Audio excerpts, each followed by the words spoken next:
So I took my dogs on a quarantine walk the other day. What does that entail? Just like walking in your neighborhood and not talking to anybody? Yeah, that was the plan. Like, you know, how everyone's like, stay inside. And you're like, I'm not going to do that. I'm going to go outside. Yeah.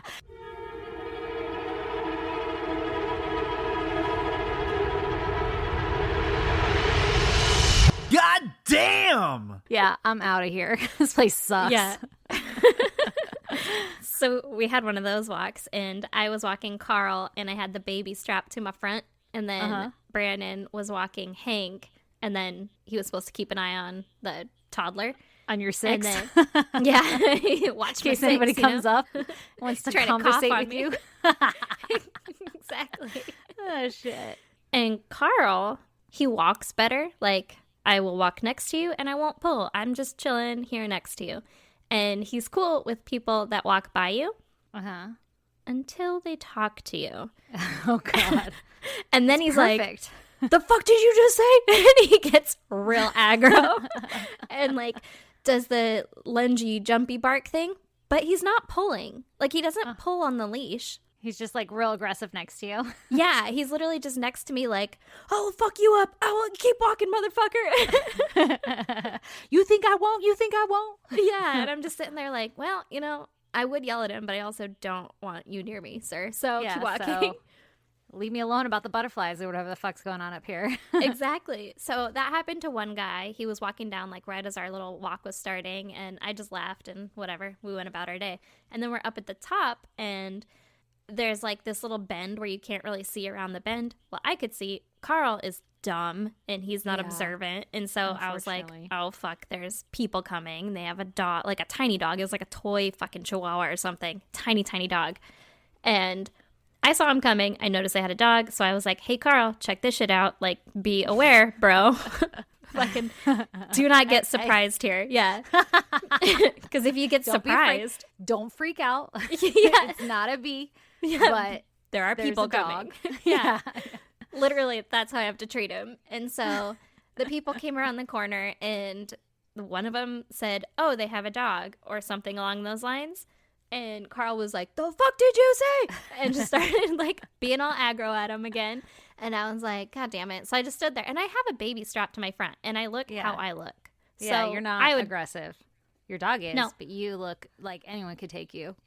Yeah, well, I would be afraid if I saw Carl being held by me. Like, I'd be like, that dog's gonna eat our faces off. Yeah, he's gonna break loose for sure. Yeah, so I just kind of like, well, this is what's happening, and I was like holding him because again, he's not pulling, but also they have this tiny little dog who he's like, I will fucking eat you. Yeah, what are you, breakfast? Get out of here. Yeah, well, it's a delightful snack. And then the lady said, that is not a friendly dog. Were you like, I will fuck your shit up, bitch. Don't you say shit about my dog. Carry on. I just started laughing and like looked at Brandon, and then I was like, no, he's not. Like, you should move along. You should get out of here. What the fuck are you doing on my hill? Yeah. And then that's been our thing now all the time. Like, the doorbell rings, and I'm like, that is not a friendly dog. Oh, God. Okay, Aaron, give me your goddamn. Well, my goddamn is about my fucking dogs again, because we had another adventure. So Brandon was like, the only kind of chicken in the fucking stores is like chicken thighs, right? Like, The you want a shit you party don't pack want. of chicken wings? Yeah. And so he was like, I guess I'll get these. And so that's what he was making for lunch. He's like, I'll just fucking cook up some hot wings real quick, right? Yeah, what else are you going to do with chicken thighs? Yeah, exactly. I was at work, and so I was coming home, and I called him, and he's like, the dogs are going to die. And I was like, Great. why? They got Rona? Yeah, like, what happened? And he's like, I don't even fucking care. I'm not going to take him to the vet. I'm not spending money on these dogs. He says this every single time. He's like that all one of revved them does up. something. Oh, he gets real mad, yeah. Because he gets mad, like, that they did something dumb. And so he's like, this is how you die, motherfucker. You're lucky this isn't the wild. You'd never survive. Yeah. And so I was like, well, what happened? And he said that he was going to make these delicious chicken thighs, and they were frozen, and he put them out on the fucking counter, like, pan thing, whatever. And then the doorbell rang, and he forgot that he had someone coming over to look at rain gutters or do some shit. I don't know. What the fuck? 6 feet, bro? Bro, I know. Isolation. Now is not the time to fix your rain gutters. Apparently, home improvement is essential. So we're keeping the economy alive. Yeah, I guess so. That's true. That's a good way to look at it. I can't even complain. I got people all over my house. Right? Yeah, they're digging up under your house. So Brandon goes outside to talk to this guy for like 10 minutes or whatever, and he comes back, and the dogs together had eaten like 4 fucking frozen chicken wings. And Oh, God. you're not supposed to eat chicken bones, and these No. motherfuckers were bone in. Yeah. And so he's like, well, that's it. They're going to die. Like, doesn't matter. I don't fucking care. They're Blah, gonna blah. shit splinters. Yeah. And he's like, I'm not taking him to the vet. And I was like, all right, well, I will. So, Yeah. Yeah, thanks for the heads up. I guess I'll get the car ready. like, I mean, if they start acting weird or something, I guess I can take them. Thanks for letting me know what happened so I can tell the vet. Like, did you give them some water? Are they choking on it actively, or did they just chew it? I mean, he wasn't in the house. So, who knows? And then I came home and there was like little bits of fucking frozen skin on the carpet. And I was like, Oh, he didn't even clean it up? I guess not. He probably just looked and was like, oh man, 6 are missing, or 4, however many they fucking got. And I was like, do you know which dog did it? Because like if it was Carl, he's going to be fine. If it was he'll Hank, be he's so gentle. I don't think he could break bones. So dainty. Yeah, if it's Carl, he could swallow that shit whole. It'll be fine. Right? Yeah, and poop it out whole.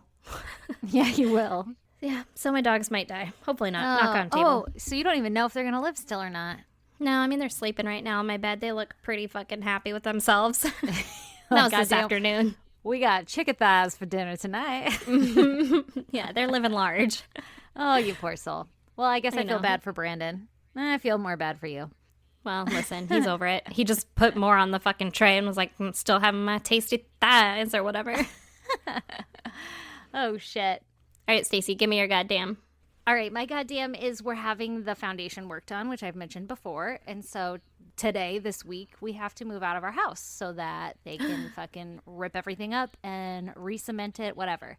So we had to pack the whole house up, and it's all in one little room of the home where the foundation will not be worked on, where we're like going to close it off so that we didn't have to like pay for storage or anything. Yeah. Which is really awesome. Silver lining, right?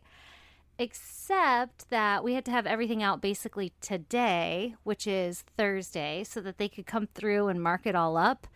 And then they're not starting till Monday. So from Thursday to Monday, we're basically living with all of our shit in one room. It's like we live in like a New York studio apartment. Oh my God. So we have all of the dressers in there, like functional, you know, like we've got some really sweet feng shui going. So I Yeah. can get the kids' clothes out anytime I need to. And then we have just like boxes stacked on top of it. It looks like an episode of Hoarders in my living room. Oh my God. And we're all just living out of there. And then each of the bedrooms just has a bed. And that's my home right now. What room are you in? The room that was converted into a garage. That's like the second fucking living room. Oh, okay. Yeah. Baby Thunderdome. Baby Thunderdome. Yeah, where all the kids' toys and shit is. Yeah. Well, now it's like Baby Death Thunderdome because like everything's precariously balanced and it's like a pain in the ass to let the kids play in there now, which is the only room they want to play in because that's where all the shit is. Yeah, no kidding. That sucks. Oh man. Oh, it's been something. It's just a blessing. It's just a blessing. I feel like no sane person would have done the things that we have done to get through this like busted foundation issue, but it's like you got to do what you got to do, right? Like living on this goddamn cement floor and with 2 goddamn kids. Oh, yeah. I cannot wait. I'm so excited. I've never been so excited for carpet in my goddamn life. No I'm kidding. so close. Yeah. You are. Yeah, at least there's an end in sight. Like work is being done. Yes, I'm so excited. So my goddamn is a fucking nightmare, but also super excited. Yeah, nice. I like it. Woo! Yeah. Yeah. Here we are keeping the economy alive. Goddamn, I might single-handedly be keeping the economy alive. But great. Shit's expensive. Speaking of which, Tell me about it. should we mention our plans for next week? We should. I need to put it on the social media. So, everyone, Tell them, Aaron. Tell them, Aaron. since we know you're fucking home and bored, except for some of you who are super essential, we have decided that we are going to get on Twitch and Twitch. stream our fucking podcast live for, Yes. I guess just while we're recording it. We'll fucking Yeah, see it's how like that a goes. behind the scenes. Yeah. Yeah. We'll see how it goes. It's going to be the good, the bad, and the ugly. You guys are going to see us fucking repeat stuff or be like, the fuck did you just say? Or, Yep. like, Talking about irrelevant shit that didn't make it into the normal podcast. exactly. Or trying to fact check, which we don't usually do, but we might. No, not often. You don't know. We might because you're watching. Exactly. So we'll see how that goes. We'll let you guys know when we're going to do it. Mm-hmm. It'll be Thursday. Yeah, tentatively planned for Thursday at around 7 p.m. our time, which is California time. I don't even fucking know which one that is. So figure that out, guys. And that's Thursday, April 2nd, right? Yeah. So, Yeah. So, very official. We've obviously had this very well planned out. yeah. Yeah. Well, I hope that people watch at least maybe 5. That'd be nice. Oh, yeah. If we got 5 people, I'd be fucking stoked. I If would 5 too. of you could just tune in real quick and be like, hi, and then you can leave us alone. Yeah. Be like, okay, great. Good job. I did not want to see the magic because now it is ruined. Yeah. You guys, seriously, Erin does some super sweet editing skills, and you're going to appreciate those the moment you watch this Twitch, because it's literally us it's just us hanging out. And then in between these, the parts you get to hear is the shit we actually Murder. don't edit out is the murder part. Yeah. Yeah. You guys are going to be like, when are these bitches going to talk about murder? Yeah. And we're going to be like, oh my God, when you put your hair up in the mom bun, but it's the ugly mom bun. Exactly. Well, that's how she had it. So. Yeah. And Erin normally would cut that shit out, not relevant. Yeah, not relevant, kind of offensive. So you guys will get to hear all of that. And Yeah, we're going to get in trouble. yeah, we might. I mean, okay, Yeah. listen. I hope that it's Yeah. at least entertaining for you people. We're trying to do our part in entertaining you. That's all. Yeah. So you'll get to hear the raw version with everything, all the bad shit and all the good shit. And then the next week, you can listen to the fucking beautiful version that you're used to. Yeah, we're still going to Or, you edit. could just not, because you're I heard that story. Yeah. We're still going to edit it per usual, and then that'll come out on Sunday in case you don't want to watch the whole fucking Twitch because you're like, wow, this is really longer than I expected it to be. Yeah. It takes a couple hours for this magic to happen. Yeah, so, but we'll be there, and I hope that you guys come join because that'll be so fun. Yeah, so go fucking create a Twitch account or some shit. I'll put instructions on social media on how to do that Yeah. too. But if you're bored right now and you're listening, go ahead and fucking sign up and get ready. And then you'll subscribe to us so that you'll be alerted when we go live. Yeah, and I believe that our Twitch handle is ISGD Podcast. So if you... It better be. I know, right?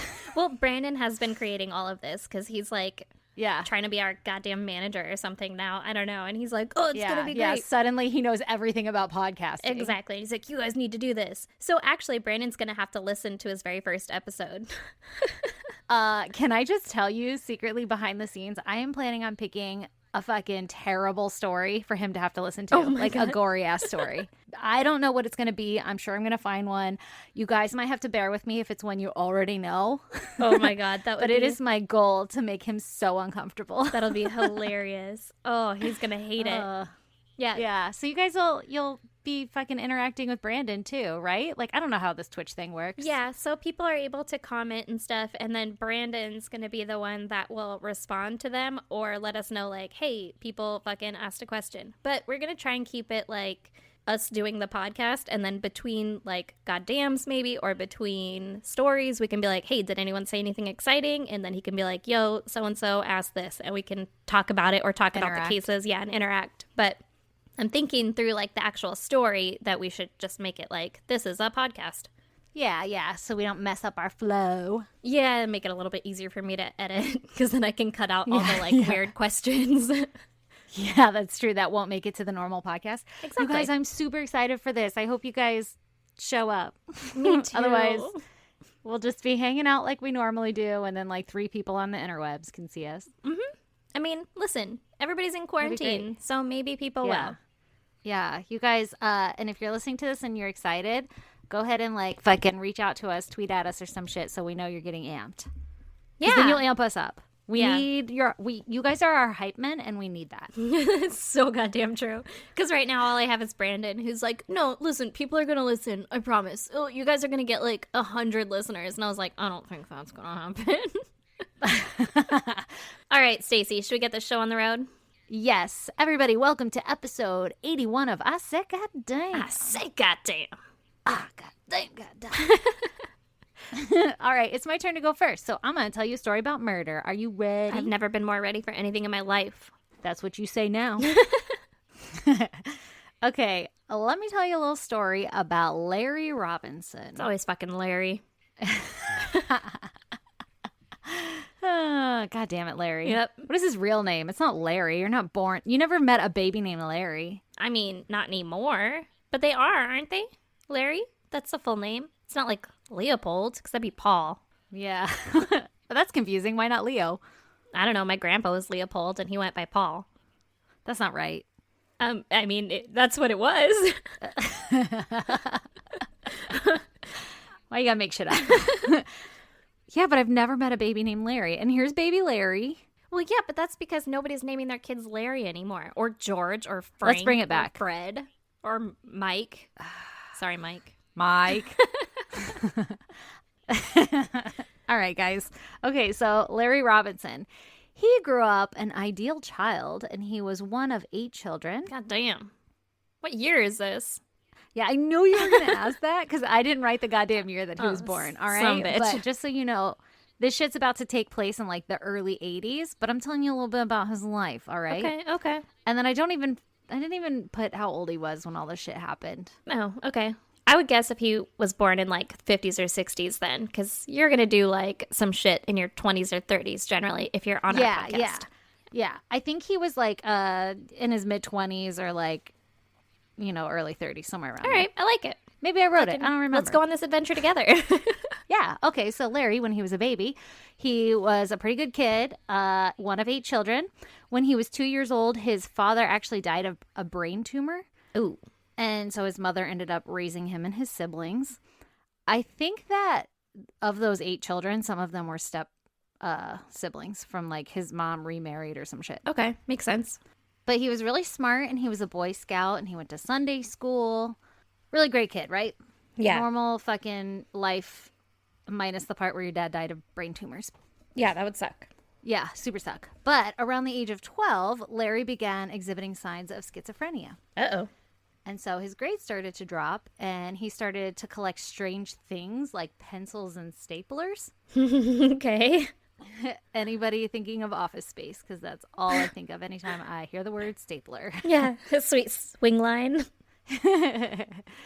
But he said I could have the radio on as long as it was at a respectable level. All right, anyway. Okay, so he's collecting weird shit, right? Yeah.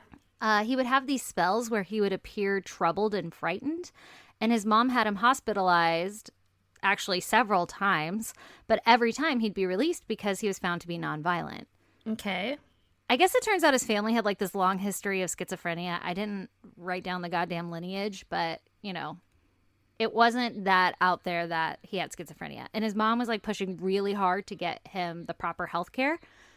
But every time they would like institutionalize him for a little bit, and then they'd be like, okay, later, you're out of here. And his mom would be like, no, you need to keep him because every time you release him, he goes downhill, and nobody did anything about it. Okay. Larry began experimenting with drugs like pot and pills, and this is where his life really started to spiral out of control. All right. At 17, he decided to enlist in the Air Force, but because of his hallucinations and probably drug use and everything, he was discharged after a year of service. Ooh, okay. Yeah. Shit's about to get cray here in a second. Yeah. He started to believe that he could move things with his mind, and he even built a plywood pyramid, and he would sleep under it because he felt that it would give him special powers. Okay, a little bit of a Matilda thing going on, huh? Yeah, right? Yell at me again. Just yell at me. I like it, yeah. Anyway, I'm like doing it myself. Like, somebody yell at me. I mean, I was a big fan of Danny DeVito.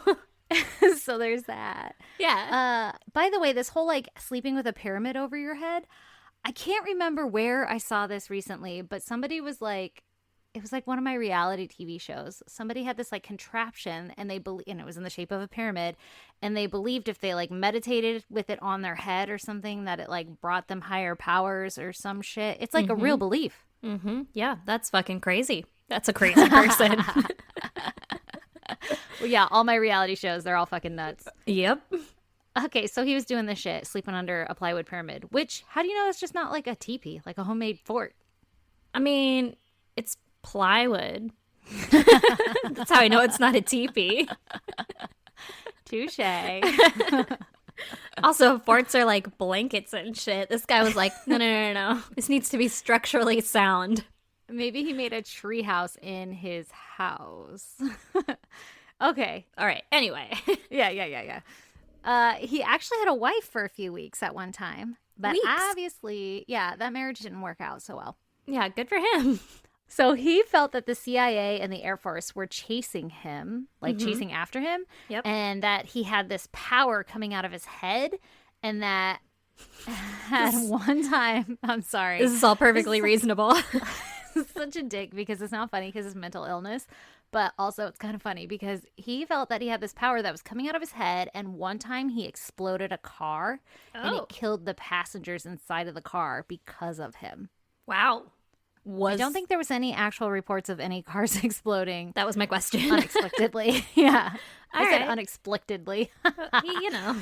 Whatever. Unexplainably. Yeah. Unexpectedly. Mm-hmm. Whatever. Okay, so he even believed that the CIA were sending him secret messages through the TV. Ooh. So, like, first of all, they're, like, chasing him and shit, and he's blowing shit up with his mind. But also, they're, like, telling him secret messages on the tele. I feel like I've heard this.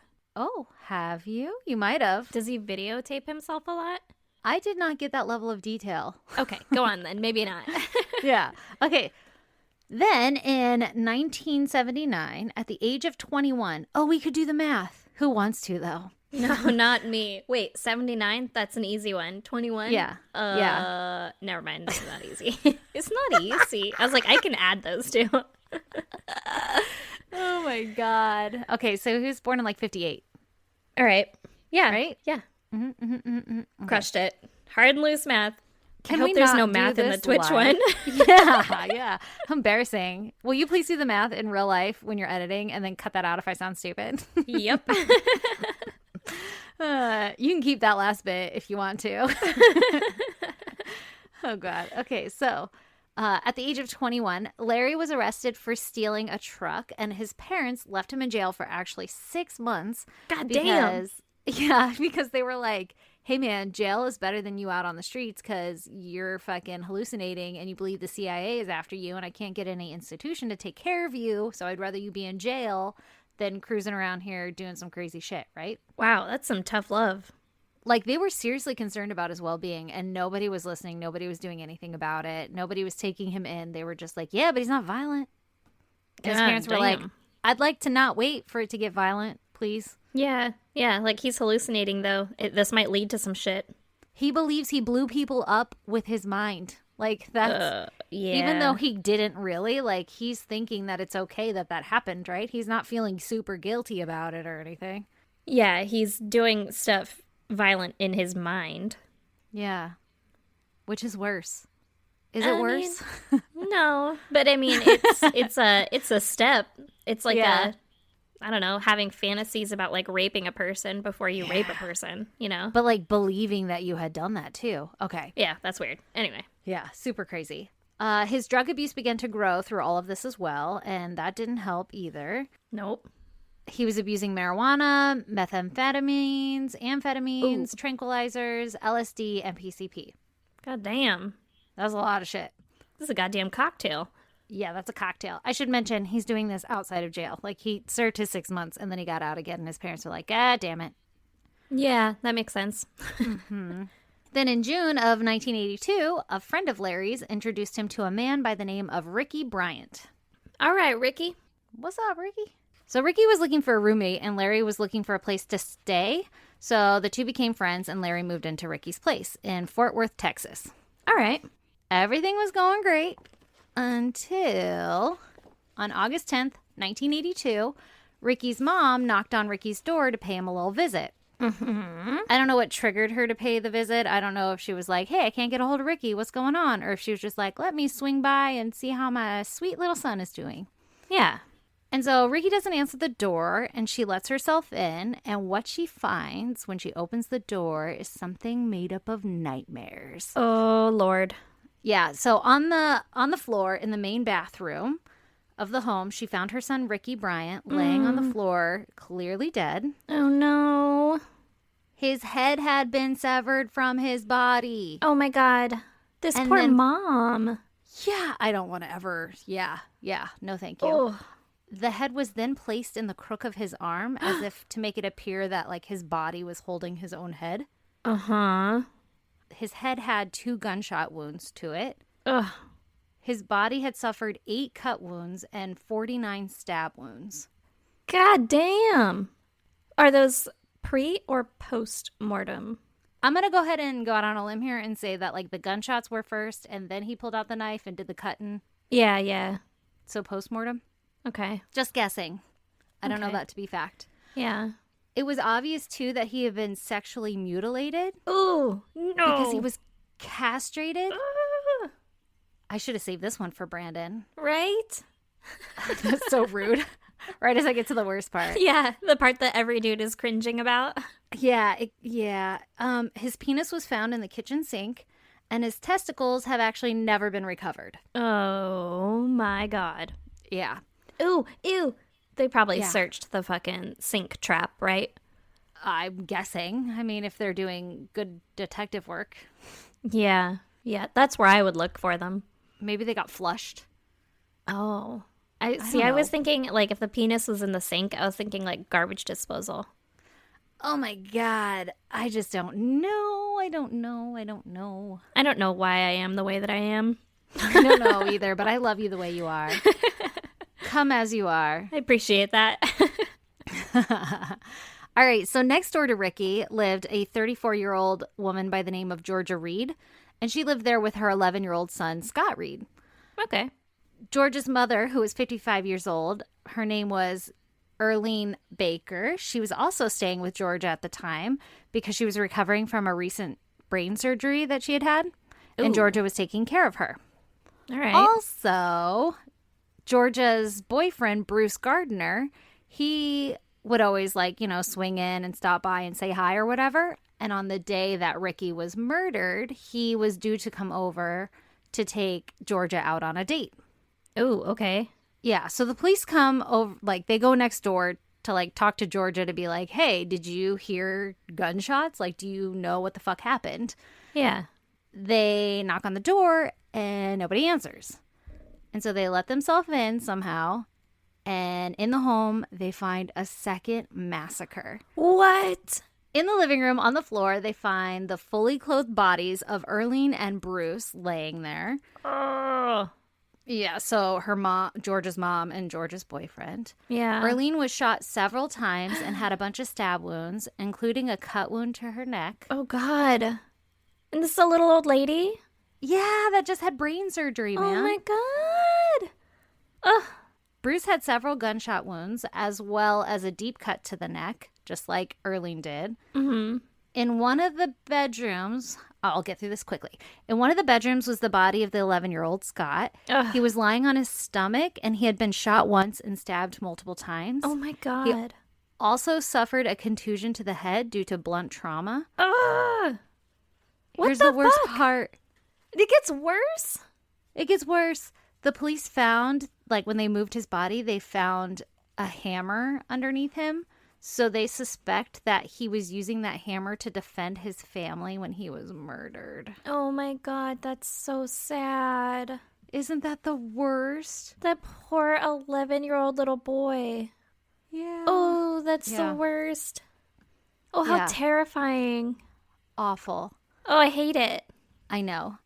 In another bedroom was the nude body of Georgia. She was shot twice, stabbed a bunch also, and had a deep cut to the neck. Ugh. So it's almost like this guy was running around trying to cut people's heads off. I don't know. Yeah. Obviously slicing their necks because everything said deep cut, but I'm assuming it was slashed to the neck. Yeah. Oh. So police weren't sure what had happened here, but some of the victims, their wallets and jewelry were missing. And so they were thinking that this was a robbery that had gone bad. Except for Ricky being dead. Yeah, I mean, but maybe they were house hopping, you know? Okay. Yeah, I Like guess. robbing houses, and then they were like, fuck, man, there's a lot of people still in their homes. I'm out of here. I guess, yeah. Ugh. Okay. But around 4 a.m. on August 11th, the next morning, in Wichita, Kansas, a police officer noticed that there was this suspicious-looking vehicle backed into a local church. Mm-hmm. And so she walks over to the car, and inside she finds Larry. Mm-hmm. And she asks him to step out of the car and for some identification. And Larry was like, I don't have any ID, but my name is Jeffrey K. Kennedy, and the car that I have here, it belongs to my brother. So don't be alarmed. It's not my car or anything, but... I'm one of the Kennedys. Yeah. So I'm pretty trustworthy. You can trust me. Everything's okay. All right. Yeah, the cop's like, all right, let me just run these plates real quick. And she found out that although the car Larry was in had a license plate with a valid registration sticker, that the car's actual VIN number that registration had been expired for 2 years. Oh. So the plates were technically good, but the plates didn't match the car. And so she dug a little deeper and realized that the actual car he was driving, the registration had been expired for 2 years. So somebody had taken a license plate off another car and put it on this car. Okay, so that's fucking suspect. Yeah, looking a little fishy here. Yeah. So the police officer then proceeded to search Larry's pockets, and she found a woman's wedding ring, some bullets, and 3 wallets. Oh, that's too many. Yeah, that's looking a little suspicious. One of the wallets had Larry's ID in there.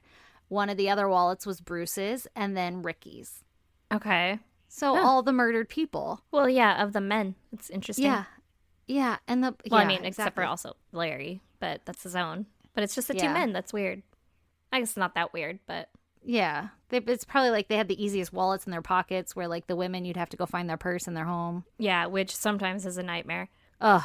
And then trying to find the wallet in the purse. Ugh, forget about it. Yeah, you just take your chances with what the dudes have. Yeah, you might as well. Even if you dump it out, your chances are pretty slim that you'll actually ever find what you're looking for. That's goddamn truth, but you'll find 19 chapsticks. Yeah. Yeah. Okay, so the police officer was like, you're going to need to come with me, and immediately arrests him because she's aware of these 5 murders, right? She's like, you're getting arrested for the connection of these murders. Yeah. Good for her. Yeah, good for her. Good job. Good for doing your job. Which, random, but my 3-year-old asked me today, or maybe yesterday, he was like, why do we call police officers cops? And I was like, fuck, I don't know. He blew my mind. I don't know either. Oh, goddamn, if somebody out there knows, let us know. Yeah. Because it is something we ain't gonna Google. And no, that's true. I wonder if it's because, back in the day, they'd be like, hey, copper. I wonder if a copper was maybe their badges were made of copper. That's what I was gonna say.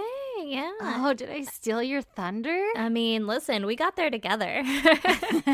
We'll share it. Yeah. We'll ride that thunder all the way. Yeah. Maybe. You know what? I like it. That's what I'm gonna tell people it's from. I'm gonna tell my kid that as soon as he wakes up. I'm gonna be super stoked, like it's Christmas morning, and I'm gonna be like, guess what? I have found out. And then he's gonna believe that and tell all his friends, and we're gonna find out on Sunday that we're wrong. Exactly. All right, so it turns out that the car's VIN number that he was in, Larry's car that he was found in, the VIN was registered to Bruce, so George's boyfriend. And inside the car, they found a loaded .22 caliber gun under the driver's seat, along with 4 rings, some bullets, and 2 watches. Okay. Wow. So pretty incriminating, right? Yeah. It was determined that based on the shell casings found at the crime scene, that the gun that Larry had in his possession in the car there, that was the gun that was fired at the crime scene. Okay. That makes sense. Yeah, this isn't very tough detective work here, but just to seal the deal, it was fucking Larry. Yeah, yeah. Also, they found blood on his clothing, which matched the victim's blood types. And additionally, the jewelry was positively identified as belonging to Georgia and her mother. Well, some bitch. Yeah, so Larry did it. Yeah. He was brought to trial where his primary defense was that he was insane at the time of murders, right? He had schizophrenia, this like history of mental health issues. That's fair. Yeah. Yeah. But prosecutors, they fought this really hard, and they were saying that he was on a drug-fueled binge at the time, which there's actually no proof of, but that's just what they're saying. I mean, he had a history of drug use also. Yeah. So they're saying, It's possible. he obviously did some bad drugs, and he knew full well that he was doing something bad because he had fled the scene. Whereas if you were insane, you might not realize that, and you might still be at the scene, right? Yeah. Or you might turn yourself in. Like, he was obviously trying to hide. Yeah, I guess. I mean, I could see both arguments. Yeah, it'd be a tough jury to be on, especially if that's all you had to go off of. I'm sure they had a lot more information Yeah, right. to base their judgment on. Okay, so in 1983, a jury agreed with the prosecutors and found Larry guilty of the murders, and he was sentenced to death. Oh, shit. In 1986, 3 years later, the Court of Appeals reversed Larry's conviction because they found that there was an error during the jury selection. Ooh. So they tried him again, and in 1987, he again was found guilty and sentenced to death. All right. And through all of this, Larry has never denied that he committed the murders. And he says that he remembers the murders as if they were happening to somebody else. Like he had an out-of-body experience. He was watching himself commit the murders. Oh, God. Yeah. Yeah. He says that God had told him to kill them. Oh, And well, he I didn't mean literally, oh, God. I see what you did there. He believed that he had to kill 2,000 people, and he took a particular interest in the story of David and Goliath, and he even had a picture of David holding Goliath's severed head in his arms. Oh. Don't know if they're related, but perhaps. That's why he positioned Ricky in such a manner? Could be. Oh. Larry says that he doesn't know for sure what caused him to start the whole goddamn murdering spree. Mm-hmm. But that he went into the bathroom where Ricky was and shot him like a, quote, kamikaze. Then, once he had killed Ricky, he went to grab his keys to get out of there, but he couldn't find his keys. And so he decided to go next door to steal their car. And when he got there, he ran into the entire goddamn family just enjoying their life. And he decided that he had to kill them all too because they were now witnesses Oh, I was to gonna... him stealing a car. I don't know. I guess. I was thinking more along the lines of, like, that'll just add up your 2,000 body Gotta count, hit my right? quota. Yeah, exactly. Yeah. Yeah. Well, no, he says basically like, Needed a car. They were fucking collateral damage. exactly. God damn, that sucks. I know, right? He said that Georgia screamed and pled for her life. Ugh. So, like, he clearly remembers all of this shit. Like I said, he's Yeah. not denying any of it. And he's telling all of this basically to a friend. A friend was like, yeah, he called me and he said all this crazy shit. He told a Jesus. friend that if he would have just been able to find his keys, that he wouldn't have had to kill the other family. And then he would have gotten away with it. So he's kind of saying, like, it really sucks I lost my keys because that whole family could have lived. And also I would have gotten away with the murder for sure. So, moral of the story is get a key ring, hook thing, keep it by your door. Yeah, seriously, man. Jesus. I don't know. As I'm telling the story, I'm just thinking, like, I know he has a mental health history, like schizophrenia or whatever. I really, truly believe that. But then, like, to later tell the stories when you're, I'm assuming you're, like, medicated, your mental health is, like, being more taken care of. I don't know that for sure because he is in prison when he's, like, telling all the shit. Yeah. But, like, to be like, yeah, like, if I just would have had my keys, everything would have been chill. That to me is like, you should know. Like, no, you should be where you're at. Yeah. But that also tells me that he's, like, disassociated with reality. Well, for sure. Because, yeah. like, that's not true. The case. Like, if he had his keys, he wouldn't have been, like, fucking scot-free or anything. No, like, that's very true. Yes, Yeah. maybe the other family would have lived, which would have been great, but also, like, you still killed Ricky, and you'd still be where you Mutilated him. Yeah, what Yeah. the fuck, man? You went a little much back there. are. Yeah, little bananas. Mm-hmm. So, after the crime, he says that he, like, sat in their blood for hours Ugh. waiting for them to come back to life. Oh, that's not how that works. No, not at all. And I don't know if maybe that's like a biblical reference. I don't really know the full story of David and Goliath. I get the Okay. gist of it, I mean, it was a little guy defeated a fucking big guy. That's all I know. with a rock and a slingshot. Yeah. It's about I guess he severed his goddamn head. I didn't know that part of the story. I mean, I've seen pictures. They're historically accurate. Yeah, I guess they're drawings, depictions. Oh, shit. All right, so he sat there waiting for them to come back to life, and then he fled to Wichita, which is where he was captured with the victim's belongings, right? So that's his, recanting of the story. Recounting. Yeah, not recanting. He's not taking it back. Yeah. I already made that mistake once on this podcast. Don't want to sound like an idiot again.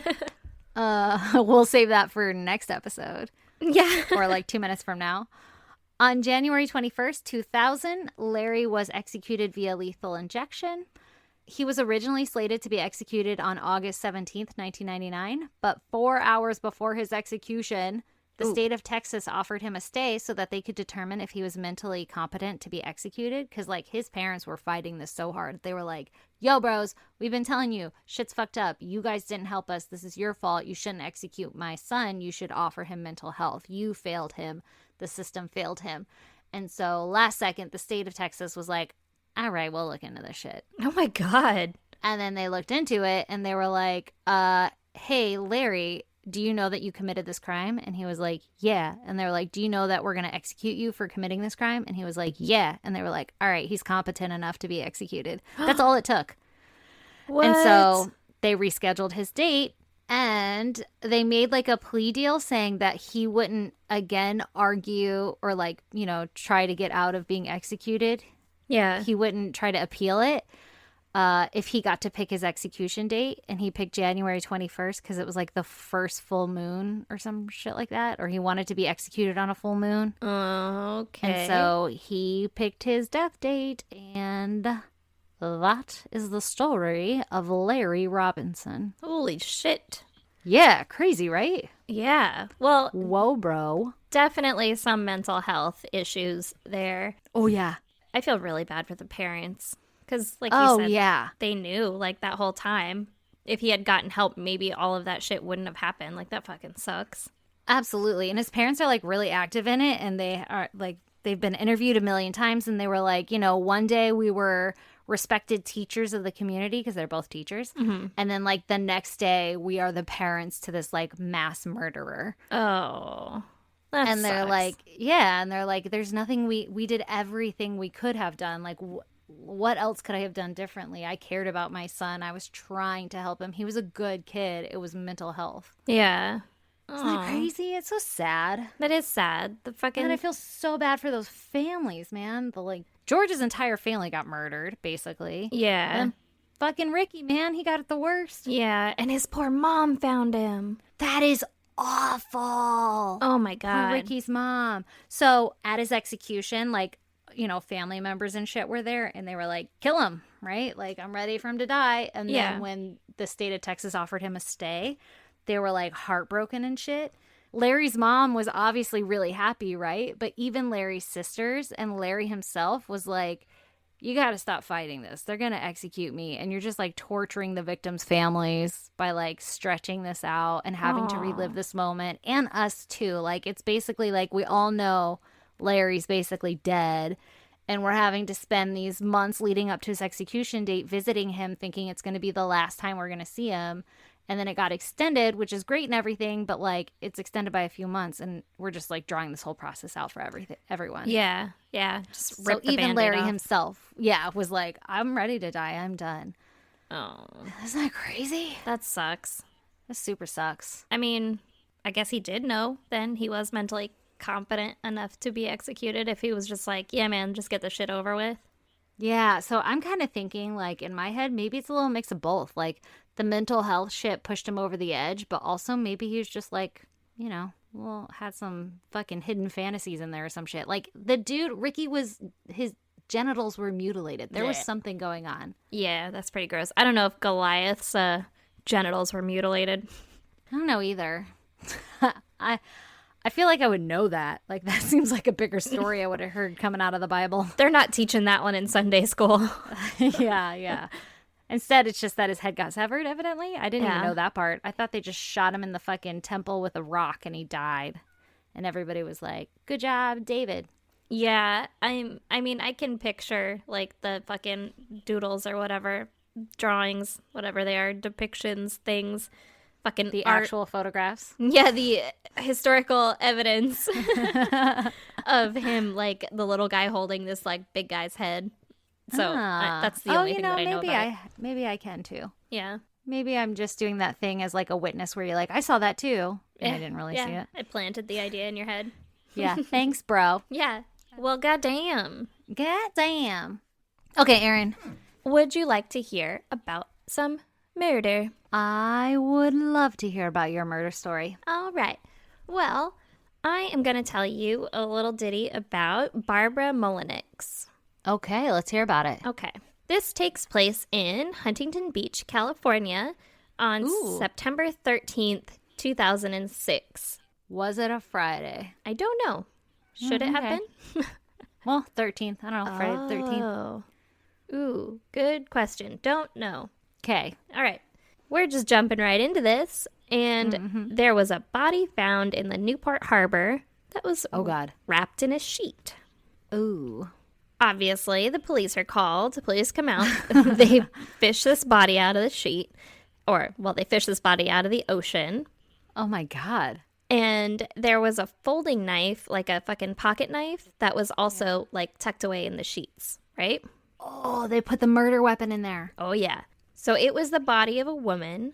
She had been stabbed more than 50 times. Jesus. Yeah. And she still had a knife stuck in her eye socket. Oh, no. Was it the folded knife? No, that one was just tucked in the sheet. Oh, it's a different one. Yeah, and the folded knife had like fucking gore on it. What do you mean? Oh, like bloody? Yeah, it was like bloody and like chunky. Chunks? Oh, God, that's awful. Yeah, so Oh, two no. knives involved no. at least. Oh, God. So police determined that the cause of death was bleeding out. Yeah. Yeah, sounds right. Yeah, I'm no doctor here, but I'm going to guess. And they said that she would have died within minutes because the carotid artery in her neck was severed. So these are fucking substantial knife wounds. Yeah. So there was also a cardboard box that was like floating around her body, and police were like, we should fucking gather that shit up too. Maybe it's evidence. Yeah, that looks suspicious. Yeah. And so they're trying to identify her body, and they can't because they can't get any fingerprints because she's bloated or whatever, you know, like Oh, God. a person who's been in water for quite some time. Yeah. But, like we were talking about on the last podcast, she had breast implants. Ooh. Yeah. Was this some inspiration? No, it just happened to be. Oh, shit, that's crazy. Yeah. And so they were able to identify her by her breast implants, the serial number on her breast implants. Dude, I need to get some fake titties. I know, right? Fucking, at least to be fucking identified later. Yeah, if nothing else. Yeah. Yeah, do it so your shirts fit better. Keep telling yourself that. So the body was identified as Barbara Mullenix, and she was a 56-year-old woman. Damn. Yeah. She and her daughter, Rachel, who was 17 years old, had recently moved from out of state to live with Barbara's ex-husband, Bruce. I believe that's Rachel's dad as well. Okay. In Huntington Beach. And so... Don't bring me down. Bruce. Crushed it. Nailed it. So this little arrangement where they're living with her ex-husband was only going to be for the duration of Rachel's high school. So there was an end in sight. It wasn't like, all right, we're just getting the family back together, right? Got it. So it was like they were making it fucking work for their kids for the time being in terms of living arrangements. Living arrangements. Like they weren't together or anything. Yeah. Yeah. They're just like, hey, man, like, can we stay with you for a while? Because I can get on my feet. I need a place. Yeah. So they had already identified the body as Barbara, but like I said, there was this cardboard box, right? Yeah. What's in the box? What's in the box? What's in the box? So police discover that it was actually from the Mullenix home. Okay. Bruce had recently purchased a TV, and this was the box that it had came in. What year is this? Are we talking like skinny box for a skinny TV, or is this like back when boxes... 2006. Like TVs were boxes still? So I guess this TV was in a box, but It looked like it was a pretty square-ish box, like a big square box. Yeah. Okay. So, I mean, enough to fit a body in. Ew. Oh, is there a body in there? Well, let's continue. Oh my God. What size is the screen on this TV? How big's this box? Okay, so Bruce recently purchased a TV. This is the box. And they're like, oh, that's fucking sus, right? Yeah, let's check this shit out. Yeah, so obviously the police go to interview Bruce and Rachel, the daughter, to see, like, hey, man, you guys have any idea why Barbara's in the ocean? Yeah.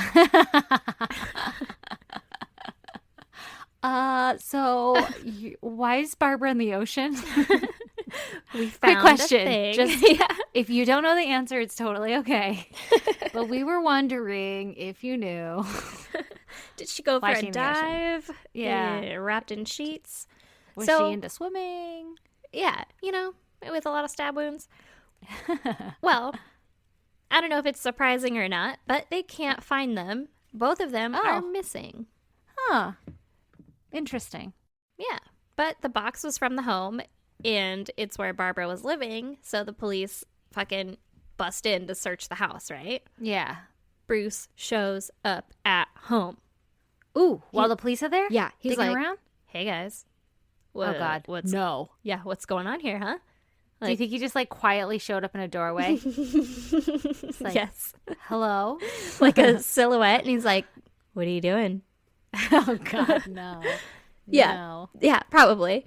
And Oh, so Lord. the police are like, hey man, where were you on Tuesday night / We were Wednesday looking morning? for ya. Yeah. Yeah.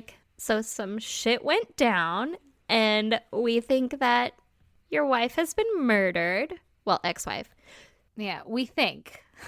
Yeah, I mean, it's possible that there was some foul play involved. And so, Yeah. where There was a fucking knife in her eye. Yeah, where were you on Tuesday night / Wednesday morning? Yeah. Because they fucking determined that that's the night that she was murdered. Uh-huh. So Bruce said that he left Tuesday morning to go on a business trip to Fresno, and he just got back. So he fucking Oh. was out of town, and he came back like, what happened What's going here? on? Yeah. Yeah. I've been here the whole time. Yeah. Or not here the whole time. No, the no. opposite of that. I've been out of here the whole time. Yeah. So Bruce admitted that they had problems in their marriage. And that's why they got a divorce. Yeah, makes sense. He said that she was becoming an alcoholic, and she was kind of a dick when she drank. Oh God. I'm paraphrasing. That's not a good trait. No, it's not. But he was like, I mean, we had irreconcilable differences in that, right? Yeah. I wasn't into it, whatever. But he obviously denied any involvement in harming her. So, Naturally, yeah. yeah. So upon searching the home, they find in Barbara's room that the mattress and box spring were gone, just fucking missing. Okay. And investigators use their fucking special lights or whatever to check for blood splatters and stains and all that kind of stuff, right? Yeah. And they discover that there was a fucking ton of blood all over that room that had mostly been cleaned. Oh Lord. Mm-hmm. There was a yellow sponge on the nightstand in the room that had blood on it. Okay, you can't, if you're going to clean a murder scene, you don't leave the actual thing that you cleaned it with right there. Right? They're like, I'm done. Just set this down. Dink. Yep, over here. This is good. This is where I keep my sponges. Yeah, exactly. Which, I mean, come on. You don't even keep a sponge on a nightstand. It's not like you just Yeah. left it on the kitchen sink. Like, Yeah, that's dumb. that would have made more sense, right? No. Yeah. Just left it in the fucking room. Like, are we done here? I want to go. Ugh, I'm so over this. Yeah. So, sponge on the nightstand, and then there was a box of latex gloves in the kitchen, which fucking every kitchen has, but No, only your kitchen. oh my god. All right, every laundry room has. And there were some knives in a kitchen drawer that matched the Oh God. butter knife that was still stuck in Barb's eye.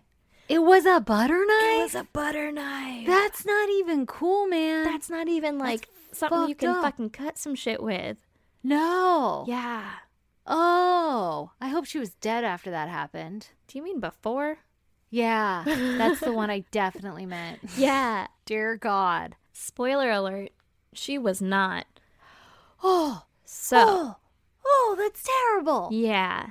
Yeah. Oh, that sucks. I would also like to address that occasionally I call Barbara Barb because I have a lot of Barbaras in my life and I call them all Barb. So I don't know if she went by Barb or not, but if that happens, I'm I sure she apologize. did. I think she I'm did sure too. she did. Or like Barbie, Yeah, probably. Yeah. She had breast implants. She was a fucking looker, right? There you go. Yeah. There you go. She's like, I'll go by Barbie. So, butter knife in the eye. Not a good Ugh. look. No, that's awful. Yeah. Also in the room, they found a clear palm print in blood on the wall. So A like clear one? this is clearly a palm print. Not like clear. No. Clear blood. I went to some like alien shit there for a second. I was like, hold up. Was it in ectoplasm? No. Oh, It was God. like, All right. this is clearly a palm print of Oh, blood. dear Lord. Yeah. Okay, gotcha. And so they're like, oh, that's fucking suspicious, right? This could possibly lead us to the murderer on account of it's a whole thing to identify a person with. Oh, look, a clue. Exactly. So they cut out the wall and like fucking bring that down to the station, right? Oh, shit. They didn't even lift it. They were like, this is mine. Yeah, they were like, just take the whole thing. Take the house. This is ours now. I'm going to need that chandelier. It's for evidence. What is that? Crystal? Bring it here. I think it has some blood on it. Oh, God. So the police obviously test the palm print against Bruce because they're like, hey, bro, like you're fucking suspicious on account of you're the ex-husband. You guys obviously had some issues on account of you're divorced. Maybe We're going to want want to see that palm. Yeah, check that shit out, right? Yeah. But it wasn't him. Huh. But, So now we're looking for Rachel because she's still missing. This how big's her 17-year-old hand? girl. What's her palm look like? Right? Well, I don't know. But she's fucking missing. So they're calling her and they're like, hey, man, Rachel, can you answer? I'd really like to get a hold of you. And she's not answering the phone. They're like leaving her voicemails. I'm sure Bruce is like, hey, have you heard from Pretty Mom? important. Yeah. No, neither have I. Interesting. Can you come home? Yeah. We need to talk. And last anyone knew, she was with her 21-year-old boyfriend, Ian, the day before. Okay. She was 17. He was 21. Little gross, Damn. but all right, right? Yeah, that's a big age gap, but okay, for that age anyway. Yeah, for that age, it's a little ugh. But Yeah. that's my opinion. Yeah. And kind of ironically, they had gone to see a movie the day before called The Lady in the Water. Oh. Well, interesting, right? Yeah. So the investigators go and they ask the neighbors, like, hey, did you guys hear anything or see anything or, whatever, right? Yeah. And the next door neighbors said they were woken up at 2 a.m. by yelling and thumping for 2 to 3 minutes. And he said he wouldn't be surprised if someone was murdered over there. Jesus. This is before he knew that anyone was murdered over there. Oh, that's an embarrassing thing to say. Right? And police were like, you didn't want to tell anybody about that? Like, fucking... Because we've all been there. We're all like, Yeah. I'd love to call and report this, but I have no substantial evidence to support what my crazy mind is thinking. Yeah, and also, if I blink, I'm going to fall back asleep. So, So good night. yeah. Bye. Well, apparently he didn't. And he was like, oh, crazy. That's what that was? That's what it sounded like. Oh, God. So then Bruce tells the police about Ian Allen, who was Rachel's boyfriend.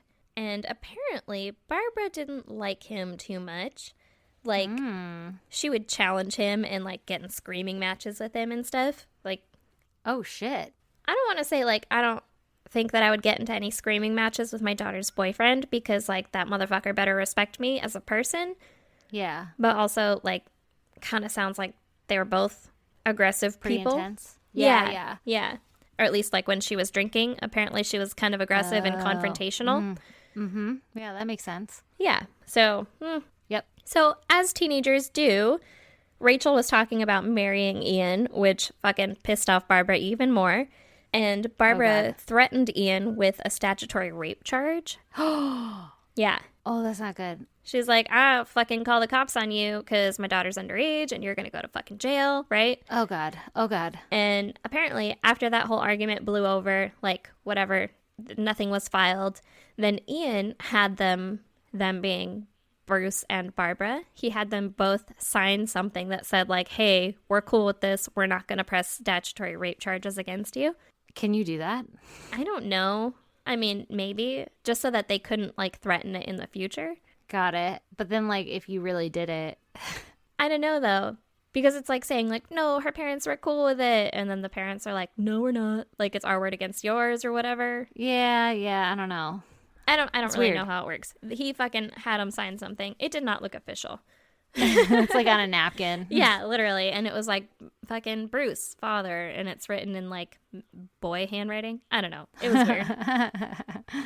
So apparently he did get them to both sign this thing, though, because according to Bruce later, he was like, well, I would rather have a relationship with my daughter and like deal with this than have her like pull away from us and like resent us or whatever, because she's still gonna see him, you know?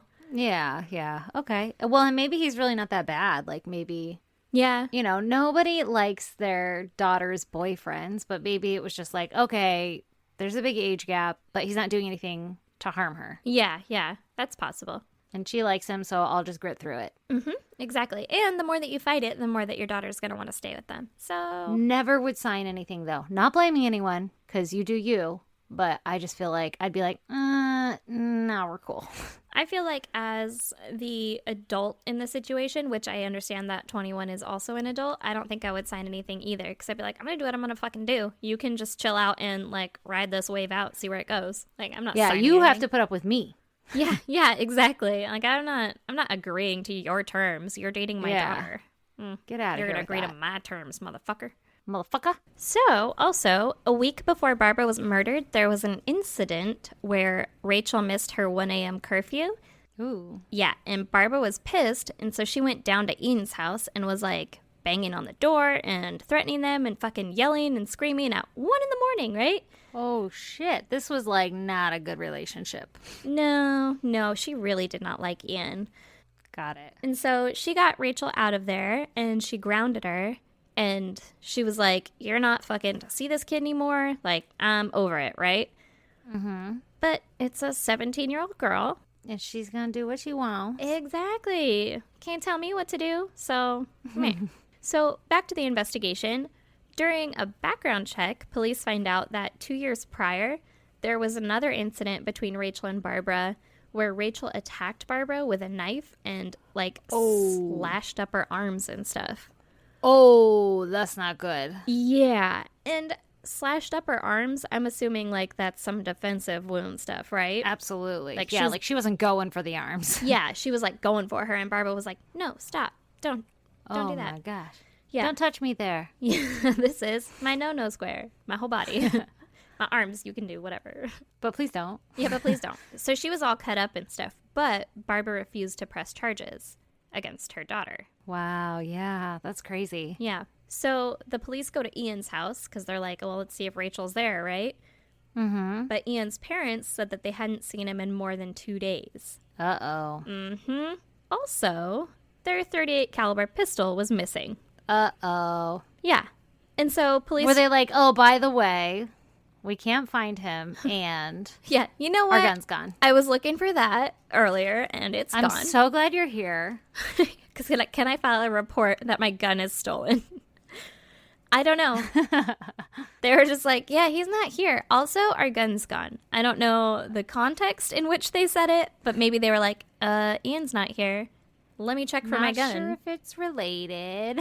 Yeah, you might want to know. I don't know if it's important, but I don't want to waste your time or anything. yeah. And so police are like, hey, so can we search your home? Because he's missing and Rachel's missing and Rachel's mom just so happened to be brutally murdered. And we would like to, see what's going on here. And they were Poke like, around a bit. yeah. And they were like, absolutely. Come on in. Yeah. So they confiscate the computers that were in the house, and they find that on the day that Barbara was murdered, someone searched for directions to Tampa, Florida. Okay. From California, by the way. Okay. So they're in Tampa, Florida. Yeah, so they're like, maybe we should look around there, right? Yeah, but it's only been, I think it was like a day that they Yeah. were So if able they to... drove, they're not there yet. Yeah, exactly. And so police start watching like Ian's credit cards, And this motherfucker used an ATM in Louisiana. Okay. And they're like... Made a paper trail. Yeah, they're like, oh, there he is. Found Let's go him. get him. Yeah. And so they have both Ian and Rachel arrested in Louisiana. Oh, nice. They really did find him. Like, they got him. Got him. Yeah. Yeah. So during interrogations, Rachel was claiming that she had nothing to do with it, right? They're like, yo, your mom's dead. And she's like, what? I would never do anything to hurt my mom. Like, no way. Yeah, it wasn't me. I was kidnapped. Yeah. Oh. Mm-hmm. Okay. She said that night she went to bed around 10 p.m. and she woke up in the middle of the night to her mom screaming her name. Oh, God. She ran in there and she saw Ian standing over her mom, stabbing her. Oh, God. And she was like, hey, what the fuck you doing, bro? And she tried to push him off. Oh, God. Again, paraphrasing. Yeah. She tried to push him off, but he shoved her and she was knocked out. Sure. Yeah. This sounds like some, like, Gypsy Rose shit. Right? Interesting. It's not that, but it does sound like that. Well, yeah, I know, because her name's not Gypsy. or Dee Dee, or Blanchard. Yeah, you know. Yeah. So then she was like, I was knocked out, right? And then she said that she woke up in a motel with Ian, saying that she had no choice and that she was going with him and he was threatening her and he had a gun. And so police were like, crazy. So we have some evidence that's pretty contradictory to that. Uh-huh. And the forensic evidence suggests that Barbara was stabbed by two people. Oh, God. On account of she had over 50 stab wounds, like we said. Or I said. Yeah. We didn't, you know. Yeah. No, I didn't say shit about that. Don't bring me into this. Well, she had over 50 stab wounds with at least 2 different knives. At least. Okay. So, okay. I mean, it's so like your possible. stabber isn't going to stop stabbing, switch knives, and pick another one. Yeah, probably. Not usually, Okay. anyway. So, Yeah. But I mean, Yeah. it's possible. But they're like, you know, in all of our experience doing this, that leads to Rare. 2 fucking Yeah. stabbers, right? Got it. Mm-hmm. 2 fucking stabbers. Yeah. And then during Ian's interrogations, he confessed to the murder of Barbara. But Ooh. he said that he acted alone. He said that he had only gone over there to threaten her for grounding Rachel, but that things got out of hand pretty quickly. And You think? yeah, and he ended up fucking stabbing her with a knife that he found from the home. Like the butter knife came from the home. But did he stab her with a butter knife, or was that like a finishing move? No, you said she was awake. Well, this is so fucking weird. I don't know if she was What a awake, weird but she knife was to pick. alive. That's what I meant. Yeah, I don't know why that one was chosen. Like, out of all of the knives in my kitchen, I could find 2 sharp ones. Yeah. I could find like at least 10 better than a fucking butter knife. Yeah, that's a horrific thing to choose. Which I don't know what kind of butter knife it was either. Like, maybe some of them are sharper than others. But all of my butter knives are like, did you want to cut that? Because Rounded. you can't. Yeah. Yeah, that's true. What if it's like a legit like spreading butter knife? You know, like the fancy ones? Yeah, with like the super rounded top. Yeah. And like you could like ice this tiny cake with it. Yeah. I did see an x-ray of it, but it was turned sideways. So it's like, that is the like thin side of it. Yeah, pretty gross. Okay. You too can see it when you fucking Google this shit. Yep, when I add it to the website. So, remember that sponge that was on the nightstand? Yes, where they gave up. Yeah, the one that had some blood on it that they were like, I'm done with this. Put this right here. Uh-huh. Well, it was obviously used to clean up the murder, right? And Yep. Rachel's DNA was found on it. Ooh, so she scrubbed the whole deal up. Yeah, so she obviously had a hand in cleaning up after this shit, right? Yeah. So, the TV box that was found near her body. We already know that it came Yeah. from Bruce's TV. Police were speculating that Barbara's body was actually in that box when it was dumped in the water. Oh. Yeah. But it's cardboard, so obviously it fell apart in water because that's how fucking cardboard works, which is not wood, by the way. Yeah. Yeah, it turns out. As it turns out, which I'll kind of disagree with because, like, it's paper, which comes Yeah. from trees, which is wood. Boom. Yeah. Yeah. Yeah. Fucking science. Everyone's like, that's not how life works. To me, it is. Yeah, me too. I agree. Yeah. Someone's going to yell at us. God damn it. Later. That's future Aaron's problem. Also, the duct tape that was used to seal up the box was the same duct tape that they found in Ian's truck. Ooh. Also, they found 3 of Rachel's fingerprints on the adhesive side of the tape that was used to seal the box. Motherfucker, touch that shit, used it. We're all over you. Whose palm print? Whose palm print? Oh, I need to tell know. you. I need to know. So, first we're going to talk about the gun. Oh, okay. On the gun, there was DNA from both Ian and Rachel. They both held the gun together and pulled the trigger. Well, she wasn't shot, but that is saying that fucking Rachel at one point had possession of this gun. So they're like, yo, you know how you're saying that you were kidnapped?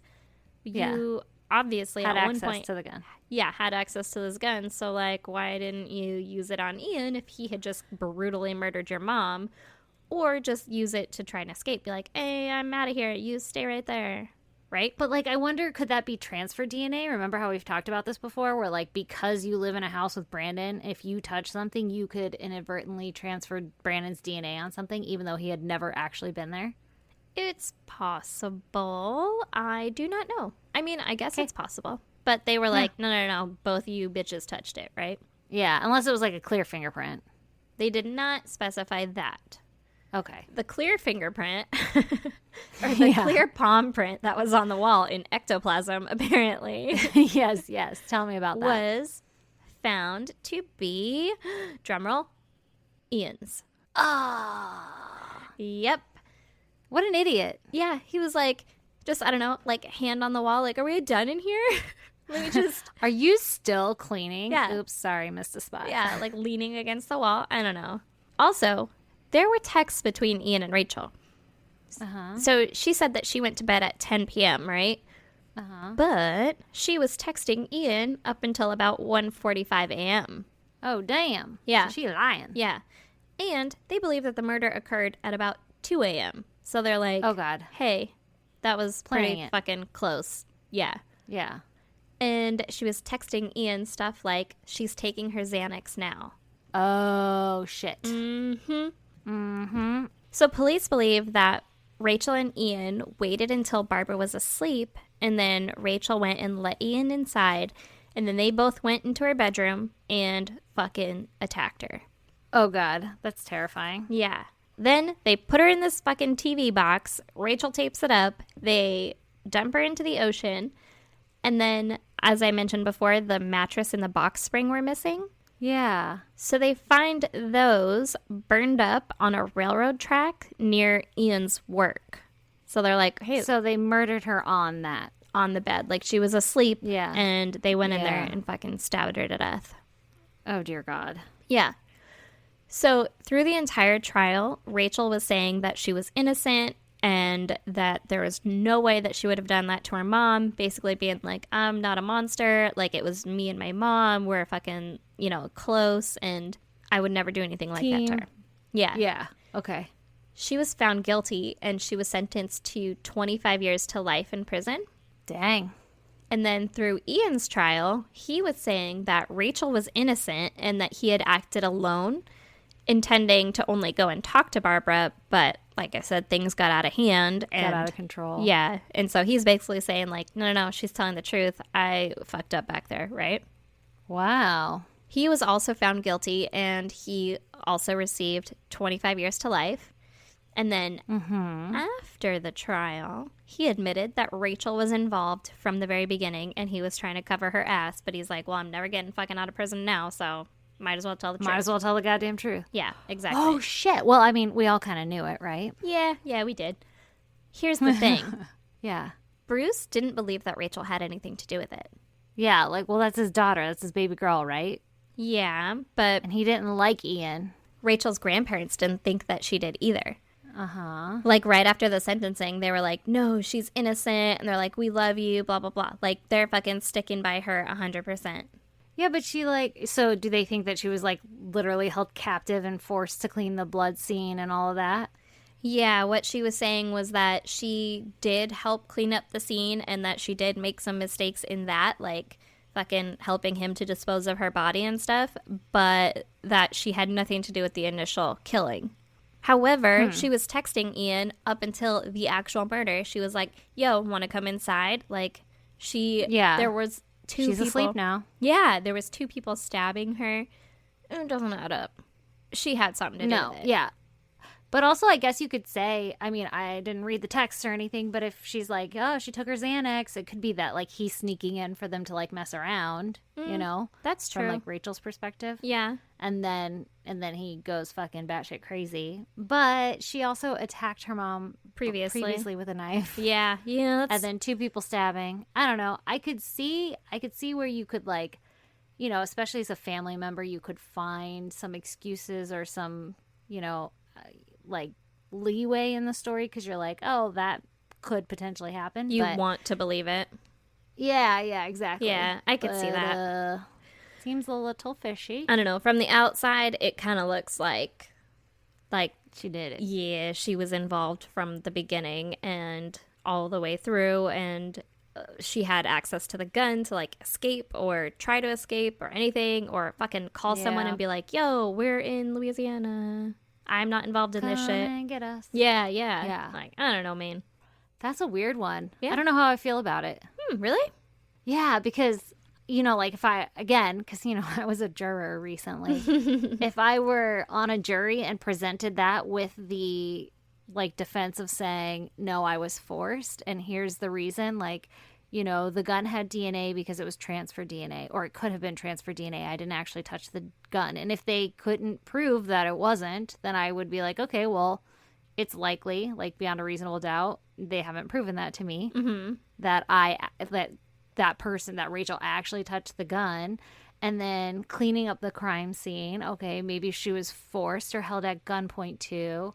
Like, I want to know the circumstances of when she was found. Like, people are held captive and don't tell people around them all the time because they're afraid of what their captor is saying to them, right? Like the Elizabeth Smart thing. She was afraid to say, yeah, I'm Elizabeth Smart. It took forever to get that out of her. So that's like a thing too. So I could see why she wouldn't say in Louisiana, like, hey, somebody come get me. I'm being held captive. Yeah, I guess. Like, I could see, I'm not saying that it's like flawless or anything, right? But I could see if I were on a jury, I might be like, But then you say that she went stabbing the other day, you know? Yeah. Like, you know, a couple of years ago, we had a little incident that I'm like, maybe not. Doesn't check out. Which they also said, and I don't know if it's relevant or not, but that it was exactly 2 years before. Like to the day? Yeah. Weird. So that's weird. I don't know if the day was That's like really significant or if it just so happened to be that way, but they were like, fucking exactly 2 years ago, she stabbed the shit out of her mom before or cut her arms. Which that's crazy. Sounds kind of like attempted stabbing. Yeah, I don't know. And then you're saying like 2 people stabbing. Yeah. I don't know. Yeah. How do you explain the 2 different knives and 2 people stabbing? Which I guess, like I said, a person could like stab a bunch with one knife and then be like, ugh, I'm exhausted. Give me the other knife. This butter knife is really hard to stab with. This butter knife turned out to be really dull. Yeah, exactly. And then you like leave that one in her eye and then you stab with the other one. I don't know for a fact. Oh my God. That is a horrific thought. Ugh. Sorry about it. Yeah. Dear Lord. Yeah. Well, what if he started stabbing with the butter knife because it was like the closest thing to him. And then once he got her like distracted, he grabbed a real knife. Yeah. But she was killed in her bedroom on her bed. So that's true. So you brought that shit with you. Yeah, you had to go to the kitchen to be like, this knife will do. Wasn't one of the knives a pocket knife? It looked like it. Like it was like a folding knife. That's not like a kitchen knife. That's like maybe he had it in his pocket or something. Yeah, possibly. Like he brought that knife and then she fucking got the butter knife from the kitchen. Bum, bum, bum, bum. Yeah, she probably did it. Yeah, I think so too. It's crazy. Isn't it? Damn. Yeah. Shit. Yeah. My God, it's not worth it. They're not, first of all, if they didn't do this, it's not like they were going to stay together anyway. You never stay with a person you were with when you were 17. No, and if you do, you're crying for help. Yeah. I think I literally have been with Lee since I was 17. I mean, Brandon and I were on and off, but same. Yeah. You're crying for help. God. Yeah. Help me. Oh, Lord. Yeah, but goddamn, that's my story. But also, I wanted to mention before you try to close this out, like, how awkward is it? Cardboard is not sturdy enough to hold a whole body, you know? Like, she had to use a lot of duct tape, and I'm sure that was an awkward team carry to the lake or the ocean or wherever the fuck she was throwing Yeah. in. I was thinking the same thing. Like, you know how when you put too many books in a box and you're like, fuck, the bottom is going to blow out on this bitch? Yeah, exactly. That's what I was thinking. Yeah, I don't know. I don't know. And maybe that's why it fucking, Blew out. yeah, got off of her body faster. Because I think she was only in the water for like a day or something. Jesus criminy. Yeah. That is some intense reactions. Yeah. To, hey, you're grounded. Right? To like, I don't really like your boyfriend. Hey, hey, you. I don't like your girlfriend, boyfriend. Yeah, exactly. So, fucking word of advice to moms out there. Just keep Watch your your opinions to six. yourself. Yeah. Yeah. Or be like, Don't take a hey, Zanny. I don't like him, but I mean, like, do you? Because teenage love and stuff. Just don't do anything stupid. Yeah. Bye. I'm sure you guys are going to last forever. Yeah. But like, not in my house. Yeah. Oh, good. You're practicing your signature with his last name. That's nice. That's cute. Well, goddamn. Yep. All right, lady, send us out. All right. Well, if you guys want to check out pictures of butter knives and people's skulls, go to isgdpodcast.com. I mean, it's an X-ray. Yeah, according it's an to X-ray. you. Yeah, Yeah. don't worry about it. Yeah, not worried about it. Not no more. Not now, not never. Also, we have links to our merchandise and our Patreon there. And Aaron fixed our Patreon so that you could actually just search in Patreon, I said goddamn. Mm-hmm. Because I guess we were marked as like adult content or some shit, and they thought we were like selling sexy time. So Aaron unblocked that shit. Thank God. I was like, hey, it says here that we're showing like nudie stuff, and we're not doing that. No, and they were like, sorry no. about it. Sorry about it. We're usually really good at this, and we weren't really good at this one. Yeah. So now you should hopefully be able to actually search it. I have not actually tested it, but I did. You can. one can hope. Oh, good. Nice. Yeah. I'm glad. Ta-da! Yeah. All right. What else is there? There. You can fucking contact us through there too, or you can email us at isgdpodcast@gmail.com and give us case suggestions or just tell us hello. Mm-hmm. We're on social media, ISGD Podcast. Mm-hmm. On Twitter, Instagram, and Facebook. Mm-hmm. You should snail mail Erin. I don't think she's gotten anything in a long time in the P.O. box. Actually, I haven't checked since quarantine, so I should probably get on down there and make sure. But no, I haven't in a hot minute, and it is P.O. Box 2764, Spring Valley, California, 91979. Drop her a line. Be like, yo, Sup, baby? how's quarantine life? Yeah. I'll be like, is there COVID on this? I'm going to spray everything down with Lysol before I open it. Yeah, if you have fever, do not send a letter, and definitely don't lick the envelope. Yeah, please. I'd appreciate it. Yeah. Please and thank you. Also, please subscribe, rate, and review us. Mm-hmm. Also, don't forget our sweet Twitch fucking extravaganza that's going to be happening on Thursday, April 2nd. And Yes. go create a Twitch account or find out if you can maneuver that shit, navigate that. We'll try and help with that as well if you have any questions. But hopefully we'll get some people that want to see this shit show live. Yeah, subscribe to us. When we find out all that information, we'll blast it on our social media so that you can subscribe. I'm sure it's going to be ISGD Podcast or I Said Goddamn Podcast, however the fuck this works in Twitch, because we don't know. We're learning with you. Yep. And then you'll be alerted when we go live. What? Which also we should mention, I believe that on Twitch subscriptions cost money. So not begging for that, but you can follow us. Oh. Yeah. O'Reilly. Auto parts. I didn't know that part about Twitch. Yeah. I'm not saying don't subscribe. We would love it. But I'm just saying we're Yeah, not for like, sure. You don't have to subscribe to us to watch this shit. Yeah, we'll just let you know when we're going live. Yeah. But also, Amazon Prime offers, you get like a free subscription to Twitch. So then you can give your subscription to anyone. So if you have Amazon Prime and you don't Twitch, but you want to Twitch with us, you can give that shit to us. That'd be pretty fucking cool. Oh, shit. You want to Twitch with us? Mm-hmm. We'd accept. Oh, God. This is so weird. I feel like a fucking old-ass person trying to figure out, like, technology. Yeah, I only know this because Brandon is on Twitch fucking always, constantly.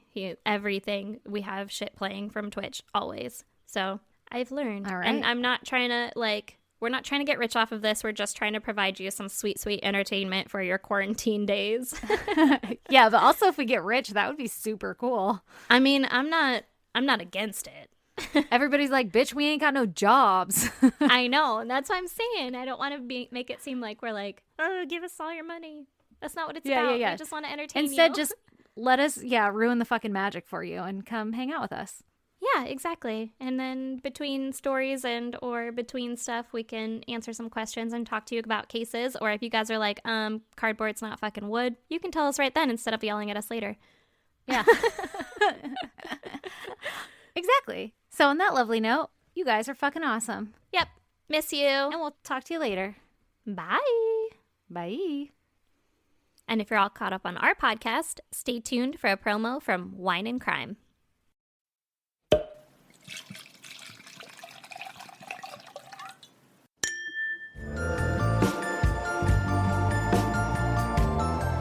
Hey, true crime fans. Have you listened to Wine and Crime yet? We're a true crime comedy podcast hosted by three childhood friends who chug wine, chat true crime, and unleash our worst Minnesotan accents. Each week, us gals pick a true crime topic and pair it with a delicious wine before delving into the background and psychology behind the crime. Then we share and speculate wildly about a couple of bonkers cases related to the topic. Past episodes include necrophilia, cults, crimes of passion, cruise ship disappearances, exorcisms gone wrong, all this over a bottle of wine, or, let's be real, 3. Listen anywhere you get your podcasts. You can also follow us on Facebook, Twitter, and Instagram at Wine and Crime Pod, and check out our website and blog at wineandcrimepodcast.com. Cheers!